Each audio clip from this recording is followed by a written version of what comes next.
In days of legend, gods walked the earth. Knights of the Zodiac is a live-action film adaptation of the 1980s manga. We are so fortunate to be witnessing the very first public look and discussion of this film. Obviously, it's an honor to be a part of this and something that has such a huge fan base, but with that also there comes a pressure of wanting to give them, the best possible movie. I honestly, truly believe that we are the best team to have brought this movie to life. I mean, we have Tomek, coming off some amazing productions, leading this ship as the captain, as the director. Now, speaking of that pedigree, you have been doing, Witcher, which I love, yes? Coming back at Monday. And one thing which is also important, my background, I started in animation. Deep understanding of animation, why anime is so important for the world. It was for me easy, that's clear. That's something I don't have to learn. I know it. I know it deep in heart.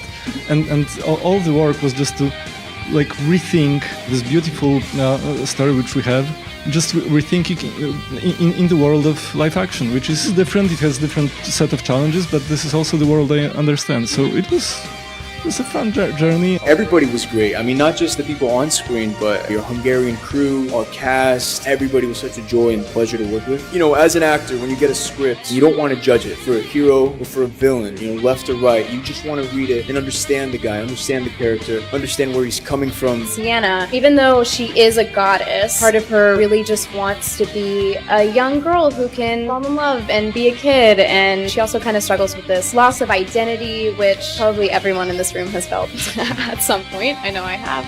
So I think I just really felt a deep connection with her. We wanted to be really authentic about this franchise, and especially the heart of what was Saint Seiya with Knights of the Zodiac. So that was the first thing and last thing that I wanted to achieve. It's been a quite long journey. We had to go through 10 years to come over here, but I think it was worth it. And, audience will see the result and they will be satisfied. So I think the fans are going to be in for a great movie. Leader, Megayun, he's unfortunately not here, but he's really real talent, He grew up with a martial art background, so I think he will show something for the audience will satisfy, he's really good. We have a lot of action scenes, which I love doing. My initial thoughts were how much extra work I have to put in to perform action in those suits, but it was really comfortable. Not a lot of these opportunities for Asian Americans, and it's an opportunity to show audience that Asian American talents exist, and we can bring as much fun and excitement and talent to a lead role. Ostensibly, when you're at first watch, it feels like, oh, it's just saints fighting each other, but when you dig deeper, what you realize is it's about underdogs. It's about people, outsiders, people who don't belong, and feel like they're behind the 8 ball and they can't win these battles, but they never give up. And I think that part of it, we hope that message, that thematic storyline gets through the audience, and they walk out it's like coming out of a Rocky movie. You're like, never give up. Megayun from beginning, I know he have a really good background. He did some action movie before, so he have experience. But for Diego, he is brand new. He is the one, I would say, after the shooting, he's the one that most impressed me, because he really from very stiff to knowing how to perform, and really good. The next movie, he'll be a superstar. Lucky I have the director and producer, they really knowing what they want. They have the vision, and then especially with Tomek, he definitely knowing what he's seeing, how to tell the story from the action. I'm just supporting. I'm using my language, the fight scene to helping his dialogue, or how to, project the character, let the audience know who's a good guy or bad guy. Yeah, I would say going into this project, obviously I knew it was an iconic character, and I did as much research as I could. I was also on a show, and I had about 2 weeks to prepare for this. So I did as much research as I possibly could, but more than that, I read the script, and it was, beautifully written. The character, it had its motives, it had its motivations, and I really tried to justify his actions. I didn't see him as left or right, villain or hero.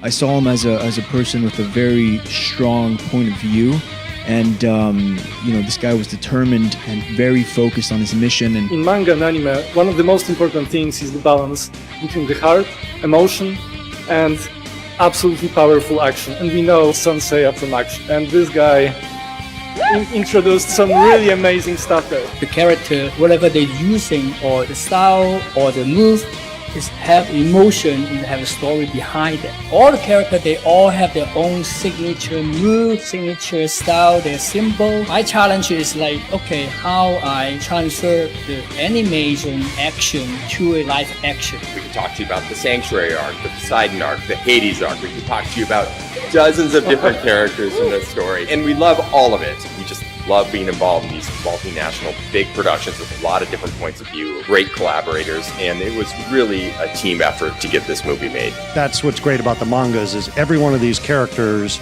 you flash back and you find out why they are the way they are.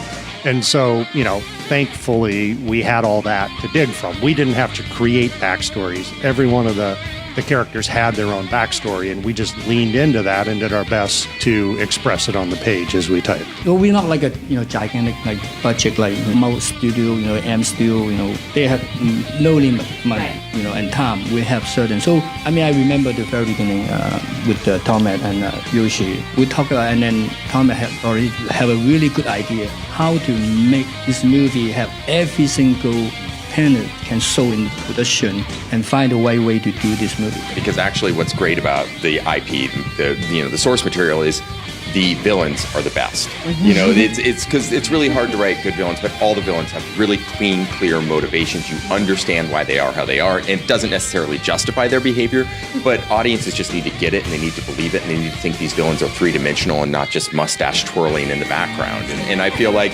it made our lives so much easier because the source material had that information for us. The qualities, of course, yes, but also the diversity is something. Even the original material, all the characters trained and born and grew up in the different countries, and they have their own reasons, and that kind of reflects their own cultural values, and coming in together, and sometimes that becomes a conflict. Something that I wanted to also portray and reflect it in our casting. And we were lucky to have all the cast, on this film. Seiya is just such a fascinating character. And he put aside all that past trauma and fight on behalf of the better good of the world. And that's such a universal journey. And we hope you guys love this movie as much as we love making it. Now let's take a selfie. Yep.